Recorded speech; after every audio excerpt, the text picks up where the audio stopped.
अस्सलामुअलैकुम। टेलीस्कूल के इस एजुकेशन प्रोग्राम में खुशामदीद। ये प्रोग्राम टीवी पर हुकूमत पाकिस्तान और सबक फाउंडेशन की शिराकत से पेश किया जा रहा है।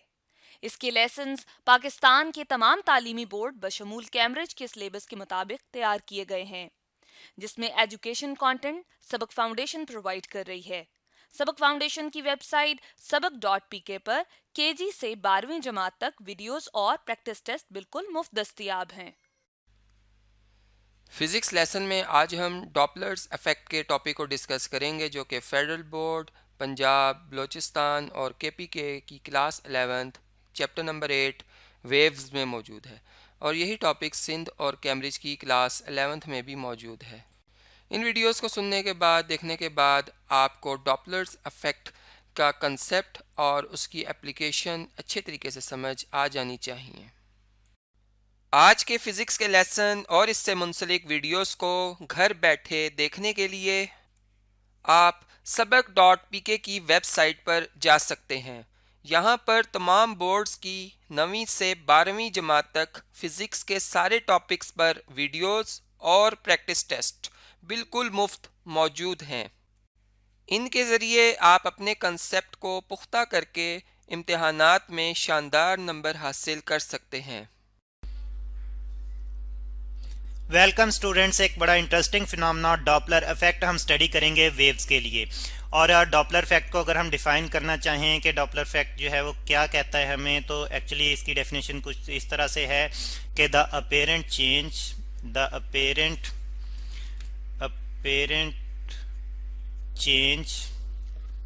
चेंज और किसमें चेंज ही, फ्रीक्वेंसी में चेंज इन फ्रीक्वेंसी, ठीक है जी, फ्रीक्वेंसी।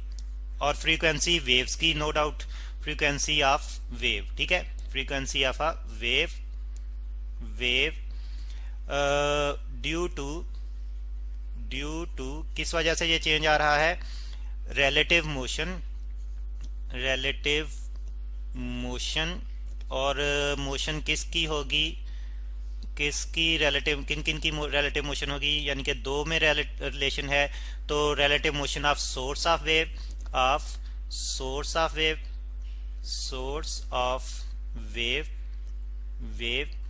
And observer. बहुत सारे केसेस में स्टूडेंट्स हम देखते हैं कि जो सोर्स होता है वेव का वो मूव कर सकता है और इसके साथ साथ ऑब्जर्वर भी मूव कर सकता है। अब ऑब्जर्वर या तो एक इंसान भी हो सकता है या एक डिवाइस भी हो सकती है। तो एक्चुअली उन दोनों की मूवमेंट की वजह से या तो दोनों मूव कर रहे हों या दोनों में से कोई एक मूव कर रहा हो, दोनों एक दूसरे की तरफ, दोनों में से जो है वो एक दूसरे की तरफ मूवमेंट हो या एक दूसरे से अवे मूवमेंट हो, तो उससे क्या होगा, उससे जो एक्चुअल फ्रीक्वेंसी होगी वेव की जो कि एमिट कर रहा होगा सोर्स, उसकी एक्चुअल फ्रीक्वेंसी में थोड़ा चेंज आ जाएगा ऑब्जर्वर तक पहुंचते पहुंचते। तो उसी चेंज को, यानी कि एक्चुअल फ्रीक्वेंसी तो वैसी ही रहेगी, लेकिन ऑब्जर्वर जो है उसको अपेरेंटली उसमें एक चेंज फील करेगा, उस चेंज मेजर करेगा। उसी अपेरेंट चेंज को जो है वो हम डॉपलर इफेक्ट कहते हैं। नॉर्मल लाइफ में हम साउंड वेव्स में ये इफेक्ट जो है वो ऑब्जर्व करते हैं डेली लाइफ में, साउंड वेव्स। और स्टूडेंट्स हम जानते हैं कि साउंड वेव्स में हम फ्रीक्वेंसी को एक और जो है वो टर्म से रिप्रेजेंट करते हैं। फ्रीक्वेंसी जो है साउंड वेव्स में हम एक और टर्म जिसको हम पिच कहते हैं उससे जो है वो इसको डिनोट करते हैं, ठीक है जी, स्टडी करते हैं। और हम कहते हैं कि जिसकी फ्रीक्वेंसी, जिस साउंड वेव की फ्रीक्वेंसी ज़्यादा है, इसका मतलब है कि उसकी पिच ज़्यादा है। जिस आवाज़ में आवाज़ की फ्रीक्वेंसी ज़्यादा है उसकी पिच ज़्यादा है, ठीक है। और खैर हम बात कर रहे थे कि साउंड वेव्स में डॉपलर इफेक्ट कैसे प्रोड्यूस होता है।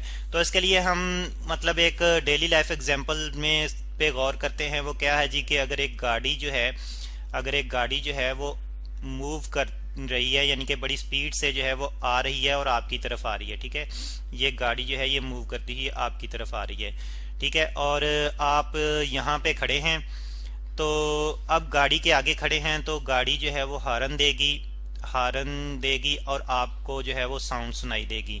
लेकिन आप देखेंगे कि साउंड जो है वो इंक्रीज होती हुई, यानी कि उसमें तेजी आती हुई महसूस होती है आपको उस हॉर्न की साउंड में।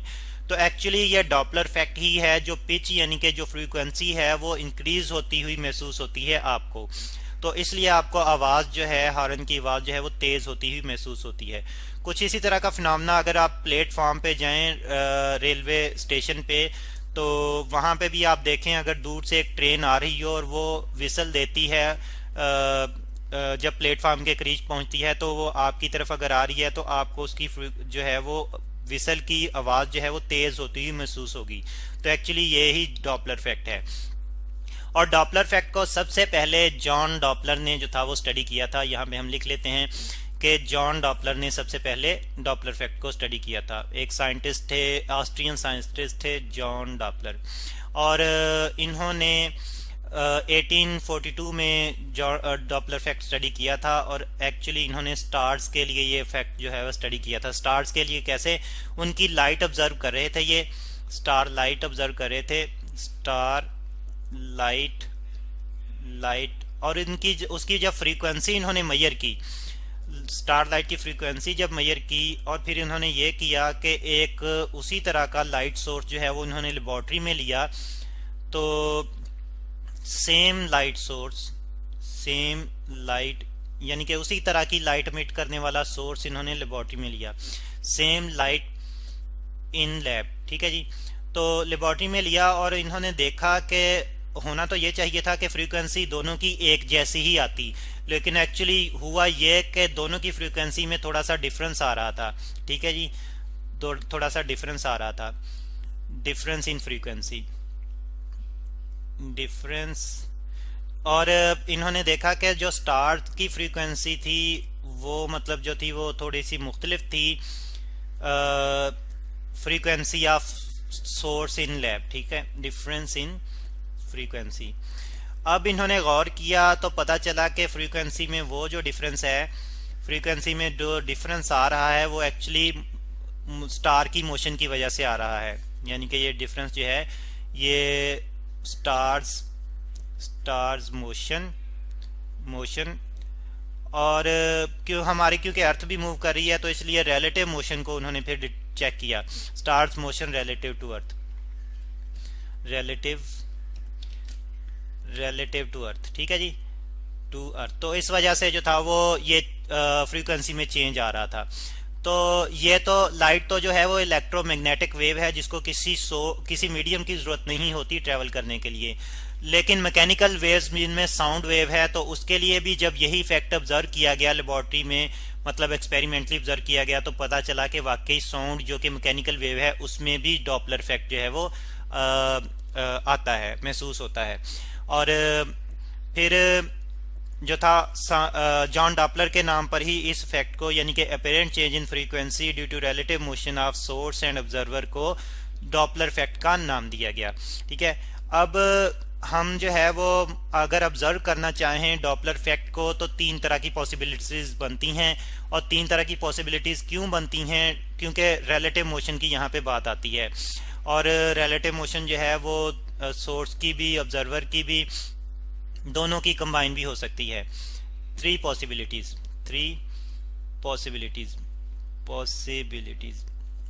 TIES possibilities. अब वो तीन पॉसिबिलिटीज क्या हैं यहाँ पे हम लिख लेते हैं।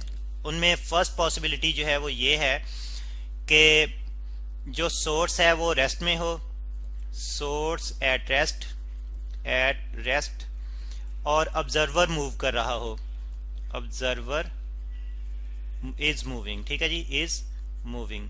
अब या तो ऑब्जर्वर जो है वो सोर्स की तरफ मूव कर रहा होगा, यानी कि इसकी मजीद दो जो है वो टाइप्स बनती हैं। यानी कि या तो ऑब्जर्वर जो है वो टुवर्ड सोर्स मूव कर रहा होगा, टुवर्ड सोर्स, या फिर सोर्स से अवे मूव कर रहा होगा, अवे फ्रॉम सोर्स। ठीक है जी, ये दो टाइप इसकी मजीद बनती हैं, सोर्स। और फिर अगली जो इसकी पॉसिबिलिटी है वो है कि ऊपर तो हमने सोर्स को रेस्ट में रखा, अगली पॉसिबिलिटी में अगर सोर्स मूव कर रहा हो और ऑब्जर्वर रेस्ट में हो, यानी कि ऑब्जर्वर एट रेस्ट, अब सोर्स मूव कर रहा है जी। ठीक है, सोर्स इज मूविंग। ठीक है, मूविंग। अब यहाँ पे भी दो तरह की जो है वो टाइप्स बनती हैं, या तो सोर्स जो है वो ऑब्जर्वर की तरफ मूव कर रहा होगा, यानी कि towards observer, towards observer, observer, या फिर वो ऑब्जर्वर से अवे मूव कर रहा होगा, ठीक है, अवे फ्रॉम ऑब्जर्वर। या तो सोर्स ऑब्जर्वर की तरफ मूव कर रहा होगा या ऑब्जर्वर से अवे मूव कर रहा होगा, फ्रॉम ऑब्जर्वर। और फिर अब हम थर्ड पॉसिबिलिटी की बात करेंगे, ऑब्जर्वर, थर्ड पॉसिबिलिटी की बात करेंगे। और थर्ड पॉसिबिलिटी क्या है, यहाँ पे तो हमने पहले दोनों में से एक एक को रेस्ट में रखा और दूसरे को मूव करवाया। और थर्ड पॉसिबिलिटी ये है कि अगर दोनों ही मूव कर रहे हों, यानी कि source and observer both are moving, source and observer and observer, observer both are moving, both are moving. अब यहाँ पे भी दो तरह की पॉसिबिलिटी बनती हैं, दो तरह के जो है वो केसेस बनते हैं, या तो वो एक दूसरे की तरफ मूव कर रहे हों, ठीक है जी, moving towards each other, towards each other, towards each other, या फिर एक दूसरे से अवे मूव कर रहे हो, ठीक है जी, away from each other, away from each other.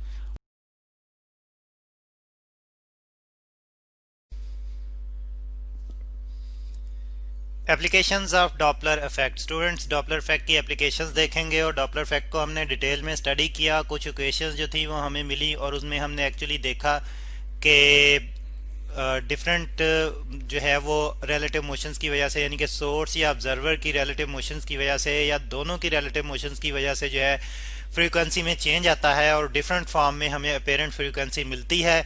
लेकिन जो एक्चुअली जो बिल्कुल बेसिक चीज़ है वो ये है कि रिलेटिव स्पीड ऑफ साउंड की बेस पर हम जो है वो फ्रीक्वेंसी, अपेरेंट फ्रीक्वेंसी को कैलकुलेट करते हैं। जितनी भी क्वेश्चंस यहाँ पे, उन्हीं क्वेश्चंस को मैंने जो है वो उन्हीं क्वेश्चंस का सेट दोबारा से लिया है। आप देख रहे हैं कि फर्स्ट ये सेट जो है रो फॉर्म में, ये हमारे पास तब है जब ऑब्जर्वर मूव कर रहा है और सोर्स स्टेशनरी है।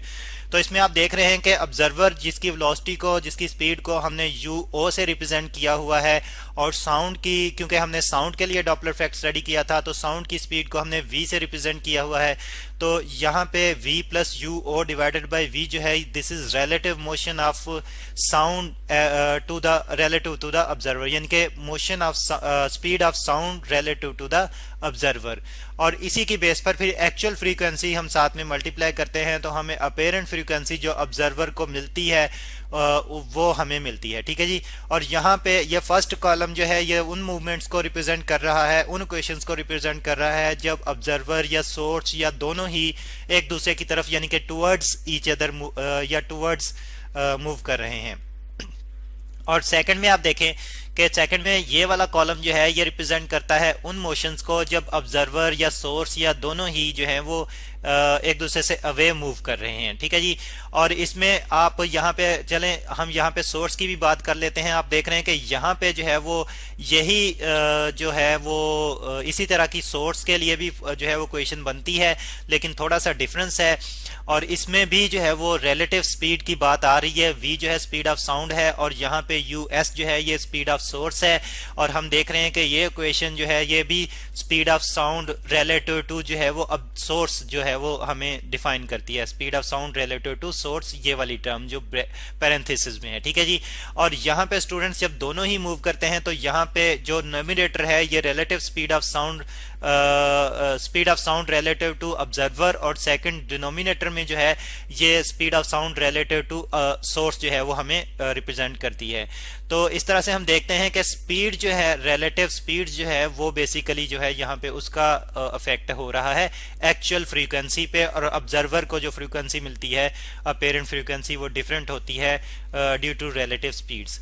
और फिर इसमें स्टूडेंट्स एक चीज और भी हम देखते हैं कि ऑब्जर्वर की वजह से जो एक्चुअल इफेक्ट आता है, मतलब जो बेसिक इफेक्ट आता है वो स्पीड पे आता है, ठीक है जी, रिलेटिव स्पीड ऑफ साउंड पे आता है, जिसको हमने जो था वो पिछले लेक्चर्स में भी जो था जब डॉपलर इफेक्ट लास्ट एप्लीकेशन हम लास्ट इफेक्ट हम कैलकुलेट कर रहे थे, तो उसमें हमने देखा कि ये v प्लस यू ओ जो है ये ऑब्जर्वर के लिए यानी कि स्पीड ऑफ साउंड है रिलेटिव टू ऑब्जर्वर। लेकिन अगर हम बात करें सोर्स की स्पीड की, तो सोर्स की मूवमेंट की वजह से स्टूडेंट्स वेवलेंथ में शिफ्ट आता है, तो लेकिन उसी वेवलेंथ में शिफ्ट को फिर हम कन्वर्ट करते हैं in the form of relative speed of sound. ठीक है जी। तो स्टूडेंट्स ये जो डॉपलर इफेक्ट है ये सिर्फ साउंड पे ही अप्लाई नहीं होता, यानी कि सिर्फ साउंड में ही हम ऑब्जर्व नहीं करते, बल्कि ये डिफरेंट जितनी भी हमारे पास वेव्स हैं, जितनी भी टाइप की वेव्स हैं, उन सब पे जनरली जो है वो डॉपलर इफेक्ट अप्लाई हो सकता है। और फिर इसकी एप्लीकेशंस की हमने यहाँ पे बात की है, तो उन्हीं को हम स्टडी करने जा रहे हैं, एप्लीकेशंस को ही। तो यहाँ पे हम फिर डिफरेंट वेव्स को यूज करते हुए जो है एप्लीकेशन स्टडी करेंगे और हम देखेंगे कि किस तरह से जो है वो मुख्तलिफ फील्ड्स में और मुख्तलिफ जगहों पे हम जो है वो डॉपलर इफेक्ट को यूज करते हैं। तो यहाँ पे जो है वो मैं एक अरेंजमेंट ले लेता हूँ जिसमें एक्चुअली के हम देखेंगे कि रेडार सिस्टम की हम बात करेंगे कि रेडार सिस्टम जो है वो किस तरह से वर्क करता है। ठीक है जी। तो रेडार सिस्टम जो कि हम यूज करते हैं अपर एनवायरनमेंट लोकोमोशन यानी कि मूवमेंट को डिटेक्ट करने के लिए, जैसे कि एरोप्लेन्स मूव कर रहे होते हैं, या अगर हम मिसाइल की बात करें तो वो मूव कर रहे होते हैं। तो यहाँ पे स्टूडेंट्स हम एक एरोप्लेन के पॉइंट ऑफ व्यू से रेडार सिस्टम को डिस्कस करेंगे। यहाँ पे मैं लिख लेता हूँ कि हम एप्लीकेशन स्टडी करने जा रहे हैं रेडार सिस्टम की। रेडार सिस्टम, ठीक है जी, रेडार सिस्टम। और स्टूडेंट्स यहाँ पे हम साउंड वेव्स नहीं बल्कि हम रेडियो वेव्स यूज करते हैं। यहाँ पे रेडियो वेव्स, जैसे कि मैंने बात की कि डॉपलर इफेक्ट के जो है ये हर टाइप की वेव्स पे अप्लाई होता है। तो रेडियो वेव्स हम यूज करते हैं और डॉपलर इफेक्ट जो है वो यूज करते हैं यहाँ पे हम। और उसकी बेस पे फिर जो है वो हम क्या करते हैं, अपर एनवायरनमेंट मूवमेंट जो है वो डिटेक्ट करते हैं। कैसे डिटेक्ट करते हैं, आप यहाँ पे देख रहे हैं कि ये स्टूडेंट्स एक एंटीना जो है वो आपको नज़र आ रहा है, और ये एक्चुअली रेडियो वेव्स ट्रांसमिट करता है। और ये जो रेडार स्टेशन होता है वहाँ से ये डिफरेंट मतलब हर डायरेक्शन में जो है वो रेडियो वेव्स ट्रांसमिट कर रहा होता है। और फिर अगर जो है वो अपर एनवायरनमेंट में इसके करीब जो है वो मूवमेंट हो रही है, यानी कि आपको एक प्लेन नजर आ रहा है जो कि मूव कर रहा है टुवर्ड्स राइट, ये हमने इसकी डायरेक्शन रिप्रेजेंट की हुई है कि वो राइट डायरेक्शन में मूव कर रहा है, तो इसे हमें पता चल रहा है कि ए में, यानी कि इस केस में जो प्लेन जो है ये अवे जा रहा है रडार स्टेशन से, अवे। ठीक है जी। तो मूवमेंट जो है वो अवे है। तो अब क्या होगा स्टूडेंट्स, होगा ये कि इसकी यहाँ पे जो वेव्स जो हैं जो कि ट्रांसमिट की हैं, इंसिडेंट वेव्स भी इसको हम कह सकते हैं, रेडियो वेव्स, वो जब इस प्लेन से स्ट्राइक करेंगी तो वो रिफ्लेक्ट होंगी। तो जब वो रिफ्लेक्ट होंगी तो इसकी मोशन की वजह से उन रिफ्लेक्शन वेव्स के दरमियान जो है उन डिस्टेंस बढ़ जाएगा, यानी कि उनकी वेवलेंथ जो है वो इंक्रीज हो जाएगी। ठीक है जी। लॉन्गर वेवलेंथ जो है वो वापस ट्रांसमिट होगी। ठीक है। तो फिर जो है वही वेवलेंथ में जो चेंज आएगा उसको हम स्टडी करते हैं, जिसको हम डॉपलर शिफ्ट भी कहते हैं। ठीक है जी। Doppler shift, Doppler shift. तो डॉपलर शिफ्ट सबसे पहले देखते हैं कि कितना चेंज आ रहा है, जिसको हम डेल्टा लैम्डा से रिप्रेजेंट करते हैं, और ये डिपेंड करता है प्लेन की स्पीड पे। तो वो हम कैलकुलेट करते हैं। ठीक है जी। और वो कैलकुलेट करने के बाद जो बेसिकली वो कैसे कैलकुलेट करते हैं, जो वेवलेंथ रिसीव हो रही है, यानी कि इंसिडेंट वेव जो है यहाँ पे स्टूडेंट्स ये जो है वो इस डायरेक्शन में यानी कि इंसिडेंट है, और इसकी वेवलेंथ की अगर हम बात करें तो इसकी वेवलेंथ को हम लैम्डा से रिप्रेजेंट कर देते हैं, और जो रिफ्लेक्टेड है इसकी वेवलेंथ को हम लैम्डा डैश से रिप्रेजेंट कर देते हैं।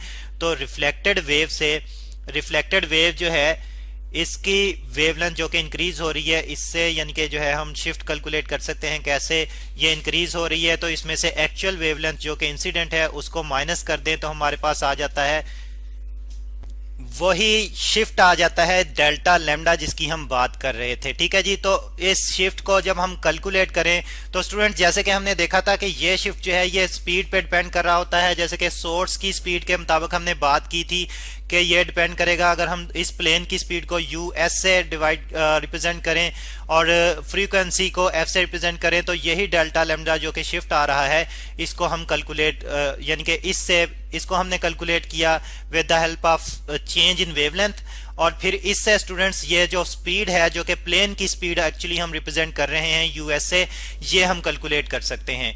और फ्रीक्वेंसी तो जो हमने इंसिडेंट वेव्स इंसिडेंट की हैं उन्हीं की फ्रीक्वेंसी हम कैलकुलेट कर सकते हैं, यानी कि ऑलरेडी हमें पता चल होगा कि हमने कितनी फ्रीक्वेंसी की जो है वो ट्रांसमिट की हैं, इंसिडेंट की हैं।